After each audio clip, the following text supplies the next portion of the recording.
Well, at our state capitol over the weekend, Governor Kathy Hochul signed into law her first New York State budget. It finally came about a week after it was due.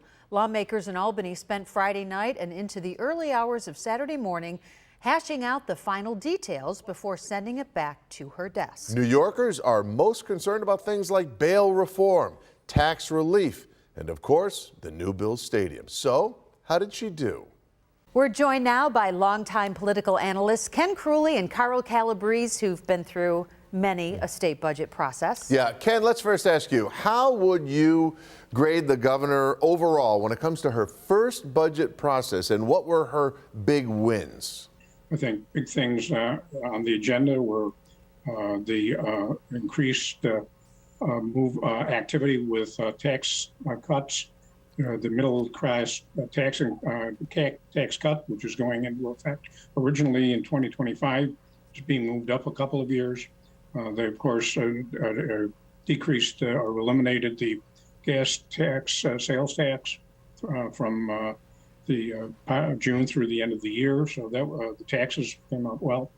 Child care, a big issue. Many more families are going to be able to take advantage of state assistance, which should help actually with people finding jobs. And Carl, same question for you. How would you grade her, and specifically, where do you think she scored points with Republicans? I was kind of struck by how muted the criticism was from Republican state legislators. There was some sharper criticism from the gubernatorial candidates on the Republican side. I think the best line I heard was from Rob Astorino, who's running, who said that in this budget, the special interests get everything and the taxpayers get patronized. But there were some things in there that would appeal to more moderate Democrats and Republicans: the property tax rebate, the income tax cut, and I would also say that the rainy day fund that she is going to be putting in, that appeals to conservatives, and the bail reform, which was a major issue for Republicans and conservatives. Ken, let me ask you now, where did the governor fall short? Now, we know that there is that moderate Democrats versus progressive divide, obviously. Did she make some enemies during the process? A lot of what went on was basically the result of the fact that she's a moderate centrist politician who operates differently than progressive or the folks that are socialist Democrats from New York City, and so they're going to fight around that, and so she's forced to make some compromises on what she was pushing. Overall, though, I think things worked out pretty well.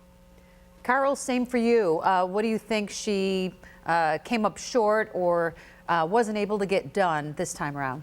I think that with Republicans, they look at this budget had $2 billion more in spending than what she originally proposed. And that's the price she had to pay to get the stadium deal done. And I think Republicans are looking at it and saying, you know what, this is not sustainable. Her concern now was, very short term, 7-8 months in the future, get it through the primary, get through the general election.